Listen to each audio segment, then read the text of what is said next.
My name is Robin Meyerson, and I'm happy to be sharing this presentation with Project Inspire. I'm actually a volunteer with an organization called the National Association of Hevra Kadisha, which is the Burial Society, and I've been a volunteer with them for probably about 15 years. And I'm going to be sharing with you some amazing miracle stories about the afterlife. But this is not something that I thought I'd be doing years and years ago. I just want to step back for a few minutes and tell you kind of how I got into this in the first place. So, growing up, I never really talked about death or the afterlife. I have a faint memory when I was about 10 years old and I was eating dinner, eating my rice and peas, and my dad said to me, Grandma Gert had died. But that was about it. My mom had to go away for a few days to take care of things. Then a few years later, my grandfather passed away, and my dad said Mom had to go away for a few days. But that was about it. Never really thought about death, never thought about the afterlife. That was about it. And then in my mid-20s, my other grandmother passed away, and that was the first time I ever actually went to a funeral. And it was a Jewish funeral in Los Angeles, and it was very meaningful, very special, and all my aunts and uncles spoke at the funeral, and that was my first taste of it. That was it. Fast forward, now we get to the juicy part where I can share some afterlife miracle stories with you. I was in my mid-30s, and I had started to learn more about my Jewish heritage and starting to keep more mitzvahs and learn more things. And I was with a Rebbitzin friend of mine, and she said, "Hey, you want to help me do a mitzvah?" And I'm like, "Sure." Got in the car, and I said, "What are we going to do?" And she said, "Well, I'm actually in an organization called the Burial Society, and we need a fourth person. Can you come with me?" And I'm like, "Okay, but what does that mean?"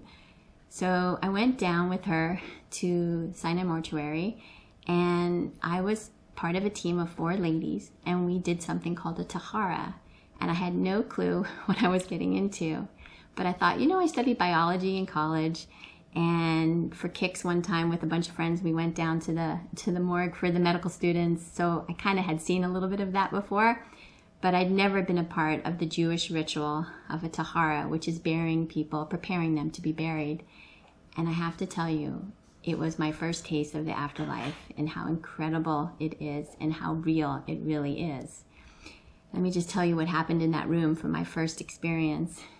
I was in the room, and women take care of women and men take care of men, and there was no talking. There was just some prayers that were being said, and the lady who had passed away was being gently washed and then gently dressed and then placed in the aron, the box, the coffin, and then some more prayers were said, and we asked forgiveness for anything we had possibly done wrong. And it was the most holy and most beautiful experience I'd ever been a part of. I really, really could feel the difference between life and death being in that room, because the person themselves, she was very graceful, and yet there was this sense of like the soul hovering around her, and that's why we were being very respectful to her, and everything was very modest. That was my first taste of it, and I got hooked because it was such a beautiful experience. After that, I got involved with helping people choose burial, and people would come to me and ask for assistance in various situations. And I told my mom and dad what I had been through, and they were really impressed. They're like, "You did what? You did a tahara? You helped with a Jewish burial?" They were a little freaked out too, because they also had no idea about these Jewish customs either. So after seeing death up close and helping people be buried, I collected a lot of really cool stories about the afterlife, because you can really see the soul in the living people because it's not there when you've passed away. So it's incredibly inspiring to see beyond this world, and it totally inspires me to make the most of what I can in this world. So now I'm going to share with you some miracle stories from the trenches, because I'm in the trenches almost every day, at least twice a week. I'm helping people get buried or choose burial over cremation. And after all, that's why you came here, to listen to this presentation. Some of the stories I'm going to share with you are cute. Some of them are a little spooky. Some of them are absolutely out of this world. And some of the stories are really profound and have an amazing message. But all of the stories are 100% real and true. You know, sometimes in our fast-paced world of technology and work, we tend to forget that we have a soul. You know, with our bodies and our minds, we're working so fast, and we forget that we have a soul. And our soul is eternal. Our soul lives forever, but our body dies. So these amazing stories will hopefully help us realize that we need to slow down. We need to recognize that there's deeper meanings to life, and that there are very many miracles that can happen in the next world. And that we can also maintain a relationship with our departed loved ones after they've passed away. These stories also should hopefully share with you that we need to pay great respect to the body that housed our soul for all the years that we lived. And in order for the soul to be at rest and have a good journey to that afterlife that lasts for eternity, it needs to be buried. The body needs to be buried to allow the soul to return back to God. So these stories kind of show a little glimpse into the veil of the afterlife as all the miracles kind of unfold. So let's warm up with a little light story, okay? So this story is called My Mother-in-Law Watching Out for Us on Her Yahrzeit. Yahrzeit means the anniversary of her death. Before I tell you the story, I'm going to share with you a little quote. The quote is, "We are not physical beings having a spiritual experience, but rather we are spiritual beings having a physical experience." So now let me tell you the story. This story happened about 8 years ago, 7 or 8 years ago. I had decided, I had just had another child, and I decided that I had been working for many years and also raising my kids, and I decided I kind of wanted to take a break from working for a bit and just focus on raising my kids. And so then I had to look at the budget, right? So I thought, where can I cut expenses? Where can I reduce my budget a little bit so that I can make ends meet, because I wasn't going to be working for about a couple years or so. And so I thought, let's see if we can refinance the house, because that's one of the biggest expenses on the budget, in addition to the school tuition and camps and food and everything else. So I contacted our bank, and they said, well, you know, you can refinance, but you're going to have to do an appraisal because we have to see what the value of your house is worth. So I got all the kids involved and my husband involved, and we were cleaning up the house, decluttering, trying to make the house look great, to pay for this appraisal, to make the house really show well, because there had been one other house that had sold recently, and we needed to be up there in price. And so I was scheduling the appraisal with the man who was going to come to the house, and we looked at the date, and he said, I can come on the 9th of Teves, which is a Hebrew date. And that actually turned out to be the Yahrzeit, the anniversary of the death of my mother-in-law. I thought, you know what, this is going to be okay. And let me tell you why. My mother-in-law was a real estate broker. But not only was she a real estate broker, but she just loved talking to people about her kids. She would tell anybody in the grocery store, at the post office, anywhere at all, how great her son was and how great her daughter-in-law was. And she would just talk up a storm. So I imagined when the appraiser came to our house and I lit the candle, my husband lit the candle, the Yahrzeit candle, which is a customary thing to do, that I imagined that when the appraiser came over, that the soul of my mother-in-law would be chasing him around the house saying, you better give them a good appraisal because they deserve it. Fast forward, he came to the door, and we had worked to clean up that house, our house, for like probably 5 or 6 days straight. And he came over, and he was in and out of our house in 25 minutes. I couldn't believe it. All that work, and he was in and out in 25 minutes. So we were waiting on pins and needles to find out what the result was. And guess what? Yes, we got a great appraisal. We were able to refinance the house.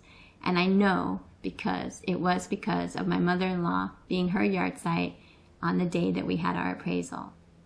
Now that's just a light story, but it just goes to show that there is a way that we can maintain a connection between our loved ones and us in this world and the next world, We can do good deeds for them, like lighting a candle, praying for them, or giving charity in their merit. And they know what's going on down here too. You might not believe it, but you might want to try it out. It worked for us. Now the next story I'm going to share with you is really wild. This story is called the $25 million burial. Yes, the $25 million burial. The reason I want to share this story with you is that you get a really good afterlife with burial. It's absolutely priceless, okay? Don't worry about the money when you have to pay for a burial. Just don't worry about it. I'm telling you, the afterlife is worth it and it's priceless. So let me tell you the story. This is how it goes. There were two men who, a father and a son, who survived the Holocaust, but neither one of them knew that they had both survived. The father went to South America to rebuild his life. He thought his whole family had died. And the son went to Israel to start his life. And the son grew up saying the Kaddish prayer for his father all those years because he thought his father had died. The Kaddish prayer is a special prayer that we say on the anniversary of someone passing away. So many, many years go by. The father in South America rebuilds his life. He marries another woman. He has a whole nother family. And fast forward many, many years, he gets sick and he's about to, he's very sick and he's going to pass away. And he says to his son, he says, I want you to try and see if you can find my other family. You know I'm Jewish and I had another family and I don't know if they all perished, but is there any way that you can do some research? And so the second son, the Catholic son from South America basically says, okay, I will do whatever research I can, Dad, to see if I can find your other son. So he does some research, and nowadays, there's databases and genealogy, and he was actually able to find his half-brother. He makes a phone call, calls his half-brother. His half-brother answers the phone, and he says, this is so-and-so. I'm calling to let you know I'm your half-brother, and your father is alive, but he's very sick, and you have to come to South America very quickly. Can you imagine the shock of this guy? This man, he gets this phone call. He thinks after all these years that his father had passed away, and now he hears that he's alive. He's so excited. He's so excited. He books a ticket, goes to the airport, goes to South America. He's met at the airport by his half-brother, and his half-brother says, I'm so sorry. You're too late. Our father has died. The man is devastated. Again, he can't believe it. He can't believe that he lost his father twice now. So he says to his half-brother, oh my gosh, when's the burial going to be?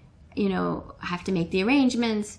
And his half-brother said, don't worry, I've already made the arrangements. There's going to be a viewing. I've got it all set up at the Catholic Church.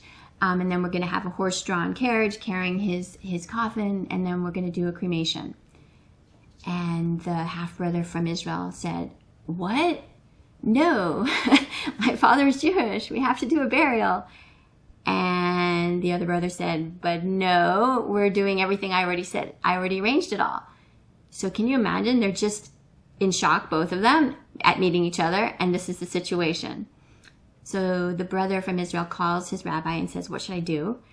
And he says, call a lawyer. So he calls a lawyer and says, what should I do? He says, you need to work this out with your brother and you need to get him buried.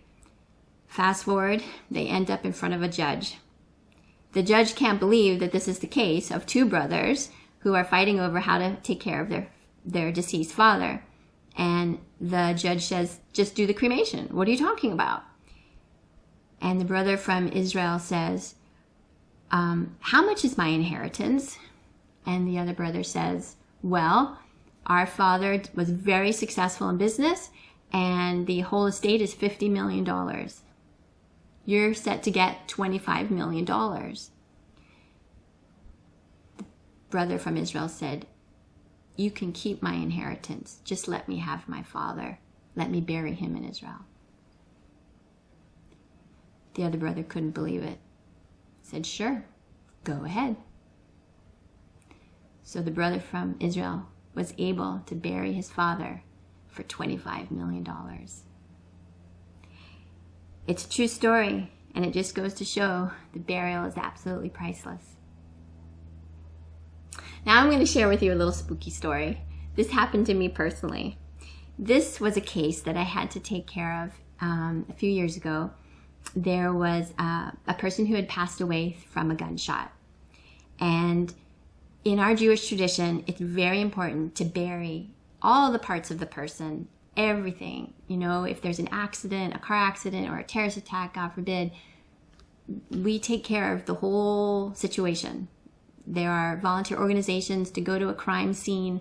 They do everything possible to collect the blood and the body parts and bury every single part of that person, because we believe in our Jewish faith that you got to bury the whole person, all the parts. So here's a spooky story. This is what it's called. It's called the Angel Escort. So there's a Tehillim, there's a phrase in Psalm 91 that says, "He will charge his angels to protect you in all your ways." So this is kind of personal, but I want to share it anyway.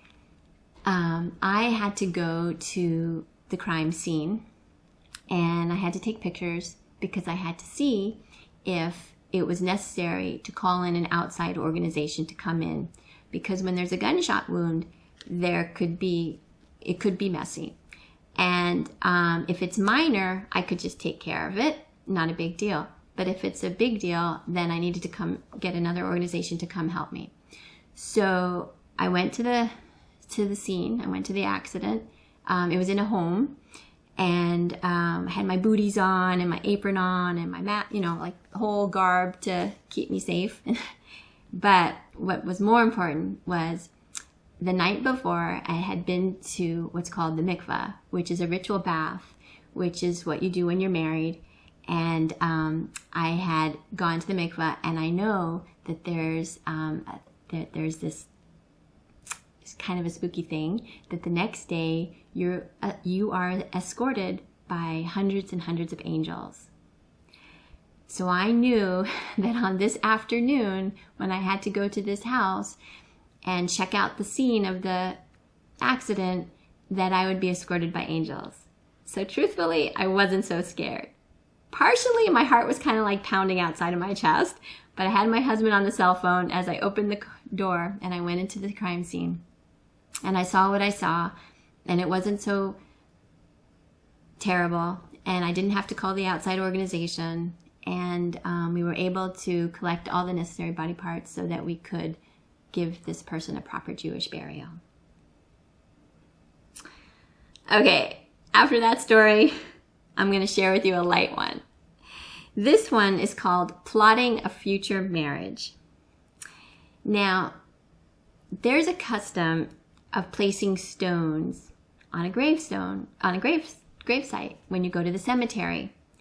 And the purpose of this stone is to honor the deceased by marking the fact that you were visiting.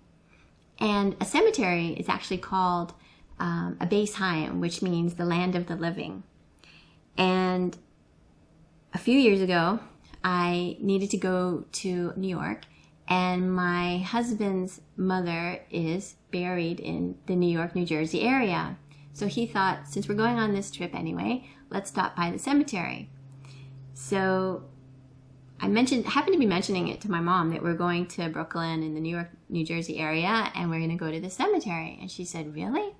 I think that my grandparents are buried in that same cemetery." And I said, "Really? That's so random. There's so many cemeteries across, that whole area." And so anyway, we went to the cemetery and we parked the car. And as my husband's getting ready to go visit the gravesite of his mom, I went into the cemetery office and I asked them, "Do you happen to have any records of Sadie and Solomon Markowitz being buried at this cemetery?" This was like a long time ago. This was probably in the 1940s or 50s. So not so long, but pretty long ago. So anyway, they looked up their records, and they actually did find the records of Sadie and Solomon Markowitz. I'm like, oh my gosh, my mom was right. So we make our way over to where my mother-in-law is buried, and my husband tucks in his tzitzits, what he was wearing, because that's something very modest that you need to do and respectful when you go to a cemetery. And he visits his mom's gravesite, and he's praying and he's crying and he's just telling her all about our family and all the good things that are going on in our life. And when he's done and he sort of composes himself, I say, do you have the energy? Do you have the strength? Can we look around for my mom's mother, or my mom's parents or grandparents? Because it's probably been, 50, 60 years since anybody visited their grave sites. So my husband said, sure. And I gave him the piece of paper that had the location of the gravesite. And he goes, oh, this is right around here. I'm like, really? I mean, the cemetery is huge. It's absolutely huge. He goes, yeah, it's right around here. So we look at the map, and we literally turn around and walk like 20 steps. And there in front of our eyes was not only my mother's grandparents on her maternal side, but my mother's grandparents on the paternal side. So paternal and maternal. So the whole family of my mother's family was like 20 feet away from my husband's whole family. My husband's grandparents, uncles and aunts, and my mother's aunts and uncles and grandparents. The whole family, the whole mishpacha, they're all buried like 20 feet away from each other. Now, that is really strange. And then I realized, oh my gosh, all these people must have been standing at these grave sites over all these years, and some of them were buried in the early 1900s. And I said to my husband, I think that they were secretly plotting to be the matchmakers in heaven for us, because it was just too incredible that our two families would be matched up and we would be visiting the cemetery all these years later, and both families would be there. So our families are neighbors in death. They're neighbors in the afterlife. One of the reasons I wanted to share with you that story about plotting a future marriage is that, it's so special to have a place to go visit. Even if you think you're never going to go visit, generations later, people will go visit. They'll show respect, even 150 years later, or who knows how many years later. So it was just really fun for our family to know that our ancestors are buried near each other. Now, this next story I'm going to share with you from the trenches is a story of a man who, very, very smart man, PhD, scientist, professor at a very prestigious secular university. And he had no children, and he was his wife died before him. And so he decided he was going to be cremated, and he asked his niece and nephew if they would assist with that. Now, his niece and nephew, they didn't want to do that. They wanted to do a burial because that's really what they wanted to do. And they asked me for some help, and I said, why don't you give a book to your uncle, because he's such a scientific person, he's so educated, he really likes to learn and read. So I suggested a book called Burial or Cremation, A Jewish View, which is by Doron Kornbluth, and I helped the book get published. I wrote the foreword and the ending of the book, and I gave the book to this niece and nephew, and I said, read the book and then give it over to your uncle and see if he'll change his mind, because he's just such a very studious person. And I said to them, there's no contradiction between science and the afterlife. You can be really scientific, and you can also believe in the afterlife. And burial's what gets you a really good afterlife. There's no contradiction at all. So I gave the book to my friends, and they read it, and they gave their book to their uncle. And the uncle was very serious about it. He read it over, and he appreciated very much their intentions. But he decided, you know what, I read the book, but I'm going to stick to my original plans. So they were devastated, and they asked me for some more help. They said, what should we do now? He's read the book, he's weighed out the pros and cons, and he still decided that's what he wants to do. So I said, go back and look at the book. In the very end of the book, there's a letter. It's a Dear Dad letter. I actually wrote the letter, and it's, Dear Dad, I love you so much. I can't bear the thought of you being cremated, could you please choose burial? I remember how you played with me in the swimming pool and you hugged me and you used to like cuddle with me on the couch when I was 2 years old and 3 years old. Please, please, can you choose burial? I want you to write a letter to your uncle, a heartfelt letter, and tell him how much you love him and how much this means to you. And so they decided they would do that. So they wrote a letter to their uncle, who was over 100 years old. And this is what did it. This letter opened up his heart, and he decided, you know what? I might not be right. I might be right. Who knows scientifically what's best? But I'm going to go with this heartfelt letter, and I'm going to choose burial for my niece and nephew. So at 100, I think it was 103, he had a proper Jewish burial. Because there's no contradiction between science and burial. This next story I'm going to tell you is called the reserved parking. And this is a miracle story that has to do with money, but not $25 million like the previous story. This is an $1,800 miracle. So the reward for attending a funeral is really limitless. That comes from, the source of that is from the Talmud in Sota. And I got a call one day from a woman in Israel who her aunt had passed away in America, and she wanted to help her aunt have a proper Jewish burial. But she was in Israel, so it was very hard for her with the time zone and everything else. And she was trying to reach all the cousins and everybody in Arizona, and nobody wanted to have anything to do with this. They didn't want to take care of this. They didn't want to bury their aunt. They didn't want to take responsibility. So basically, this aunt was abandoned. Nobody wanted to take care of her. I asked the caregiver if they could look in her house to see if they could find a will. So the caregiver who looked through her materials actually found a will. And in the will, it named a distant cousin in another state to be in charge. So they had contact information, and we contacted the person, and we asked them, he said, you know, this is your responsibility, you're named in the will to bury this relative. And he wrote back in the email saying, I don't want to have anything to do with this. I really don't want to have anything to do with this. I abdicate my responsibility. Now, that's a good thing. Let me tell you why. Because the niece in Israel wanted to bury her aunt. The rest of the family didn't like her, and it was very complicated. So, but a Jew is a Jew is a Jew, and you need to do a Jewish burial.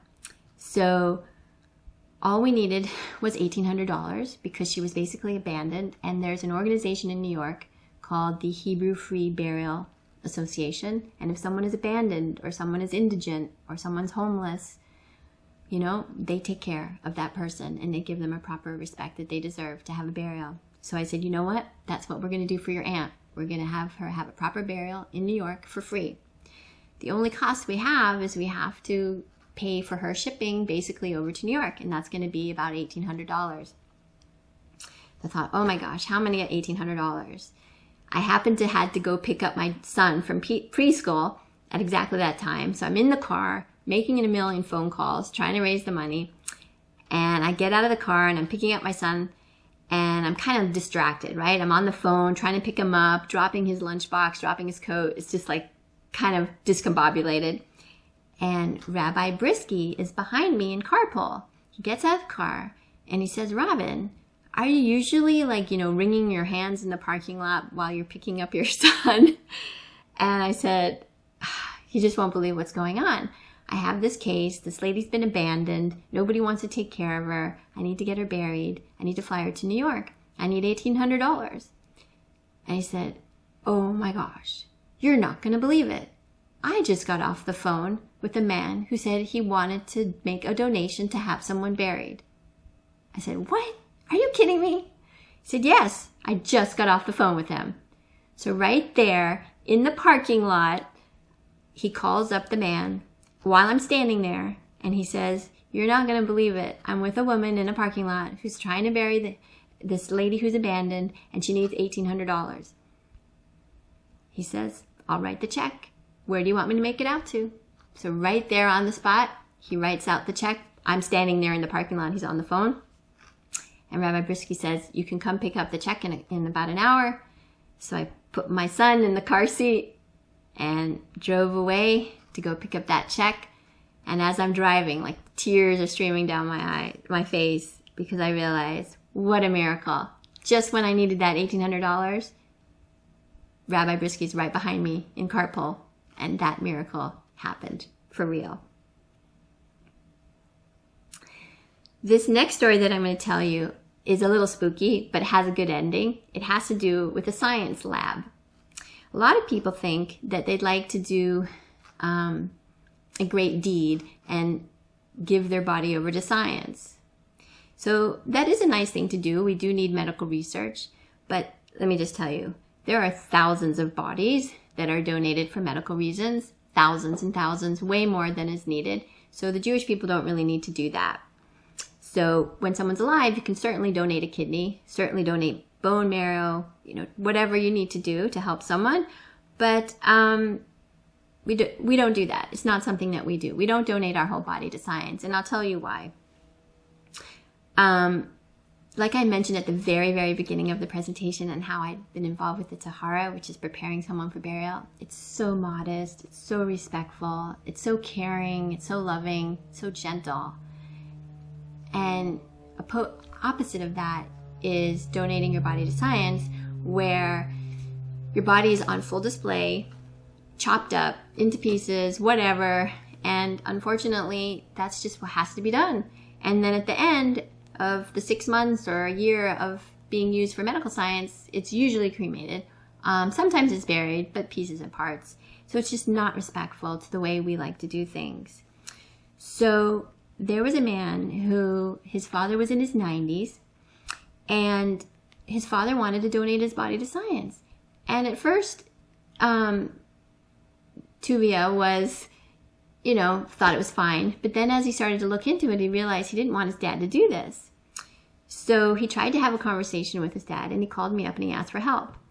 And I said to him, these are some things that you can say. These are some books he could read. Here's some brochures. Check out the website. See if you can convince your dad. Tuvia tried for probably 2 years to change his dad's mind. His dad didn't change his mind. So he had to finally come to the conclusion that even though he tried praying, he tried convincing his dad wouldn't change his mind. Fast forward, I happened to go on a trip to Israel. And I happened to be at the Kotel, the Western Wall, and I have a list of people that I pray for. And I was praying for Tuvia's dad to have a proper Jewish burial. And a few days later, I get a phone call from Tuvia, and he said, I've been trying to reach you. My father died. His body was taken to a science lab, but we got him out. I'm like, what are you talking about? Turns out that when his father died, they followed what they thought were his instructions and sent him to a lab, but it wasn't in his will. When Tuvia asked his sister to see a copy of the will, it wasn't written in the will that he wanted to donate his body to science at all. He had just kind of thought that that's what he had wanted to do, and it wasn't in the will, so they didn't have to do it. And his sister was really agreeable, and they actually went and rescued his body out. And so after 2 years of trying and begging and praying and getting people to learn and study, they were able to get his father's body out after about a week, and they were able to give him a proper Jewish burial. So it's really shows the power of persistence, shows the power that if that's really what you want to do, you can really do your best and just try. That's where you're going to make your best effort. There's 2 more stories I'm going to share with you. This story is called, it doesn't have a name because it just happened. So I haven't given it a name yet, but I'm going to tell you this story. There was a man, and his father he was in Israel, and his father had died in America, and he called me for help. He wanted to bring his father to Israel to be buried, and he called his stepmother, and his stepmother said, nope, we're going to do a cremation in America. And he tried calling his stepmother over and over again. She was ignoring his calls. And finally he said, what can I do? And I said, look, we're going to see if we can get an attorney to see if that could help. So we got an attorney, and I called so many different attorneys, and the first one who answered the phone said, sure, I'll absolutely help you, no charge. And he wrote a letter, and it was just a very simple letter just saying that we want to bury his father in Israel. And so the stepmother said, fine, you could take him. And so he was already in the crematorium, and we took him out, and but it took a few days, and then he was shipped to Israel. So the point of this story, this real story, is that even if you make the decision, you can change your mind as long as you do it pretty quickly. And if you get some help from outside people who have some ideas on how to help you. If you think you want to do this cremation, you can change your mind. You can get your money back. You can apply it to a burial. The government in different states is different. Every country and every state does it a little differently. But it doesn't happen so quickly. It's not like, boom, you take the body and it's cremated in 24 hours. It can take weeks sometimes. So, and I'll tell you this one last story because it really shows the power of persistence, and it shows the power of prayer and the power of giving charity. So this last story is very personal, and it's why I got involved with telling stories, writing books, making brochures and websites to tell people the importance of the afterlife and how real it really is.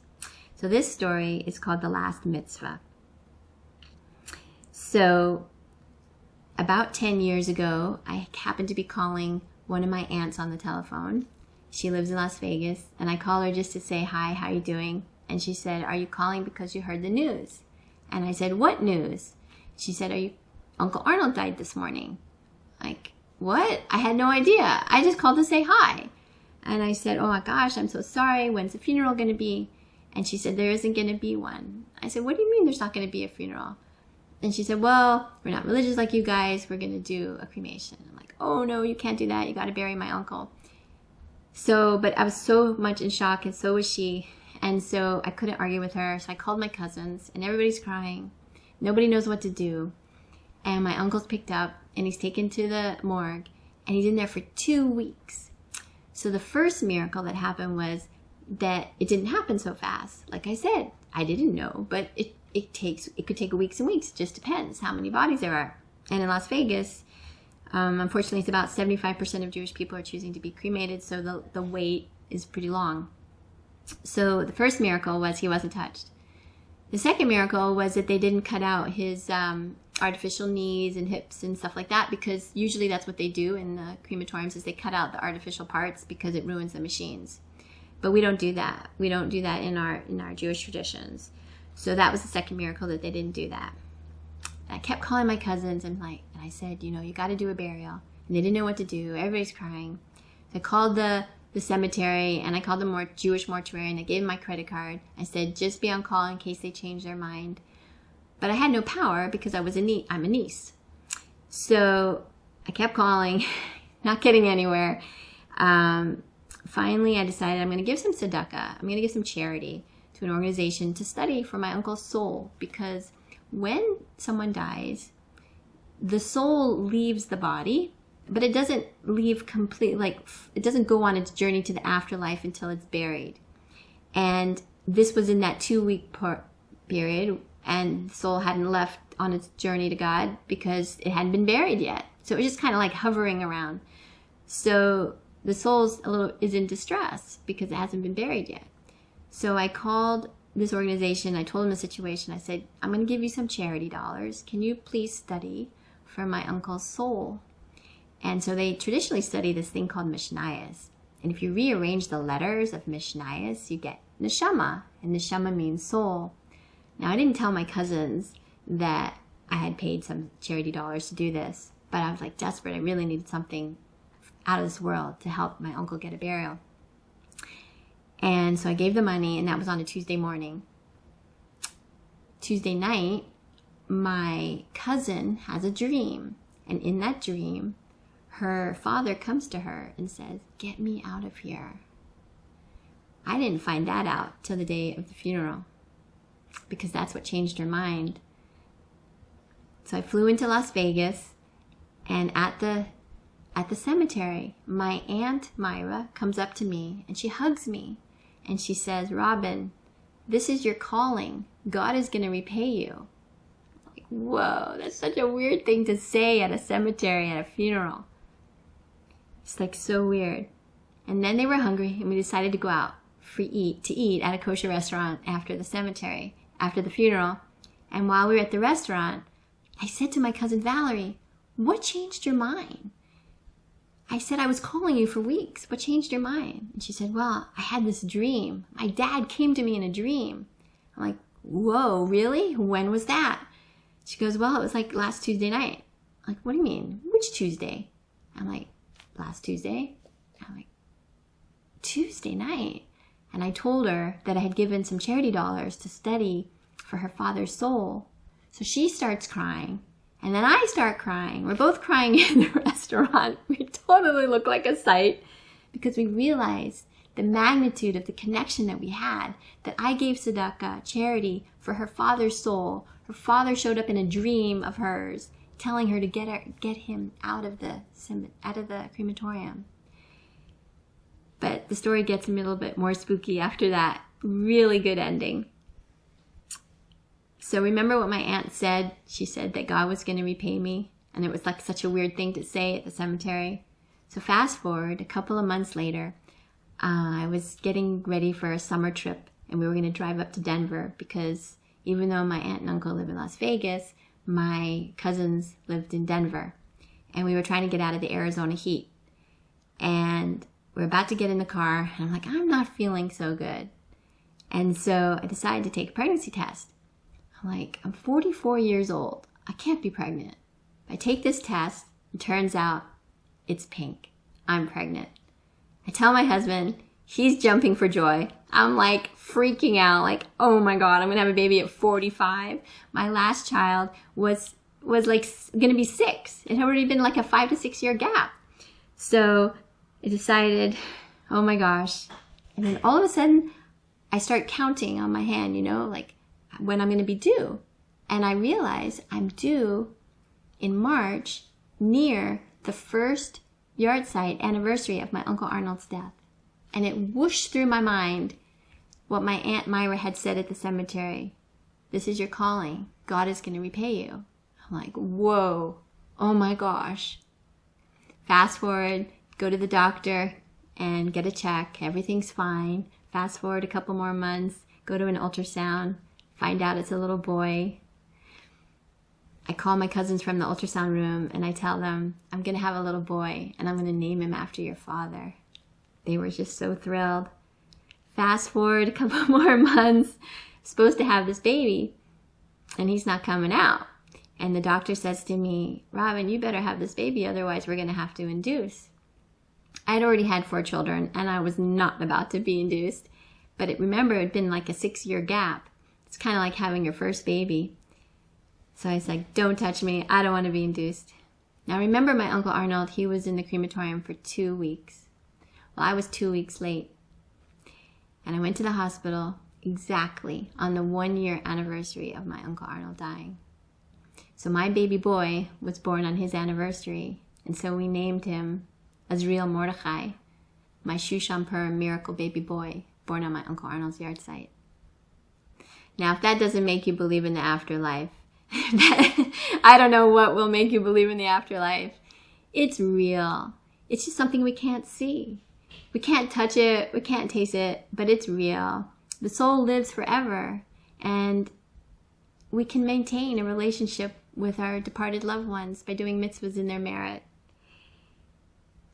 But don't just believe me. Do your own research. You can check out my website, peacewillreturn.com. You can look at the videos on the website. You can read the articles, talk to friends and family. You can call me. My cell phone is 602-469-1606. You can even email me, robin@projectinspireaz.com. I've written a book. This is the book of all the miracle stories. You can read it. I'll send you a free copy. You can get it, give it to a loved one. These are all the miracle stories and many, many more miracle stories, just to give you a taste of it. I remember I told you at the beginning of this presentation that as a kid, I just really didn't know anything about it. Like, why would I know anything about the afterlife? But I also wrote a book with Bracha Getz, and it's called I Lost Someone Special. And this book just teaches kids all about all the wonderful things that we can do for our loved ones. And it's beautifully illustrated, and it's been reviewed by psychologists. And it's so important to talk to your friends and family about the afterlife and your children, because it is real. There's nothing to be scared about. Just like you go from being a baby to a toddler to a teenager, you go to the afterlife when you pass away. So don't be afraid. Have the conversation. Call me anytime. Send me an email. Check out the website. I'm here for you to have that conversation. Thank you.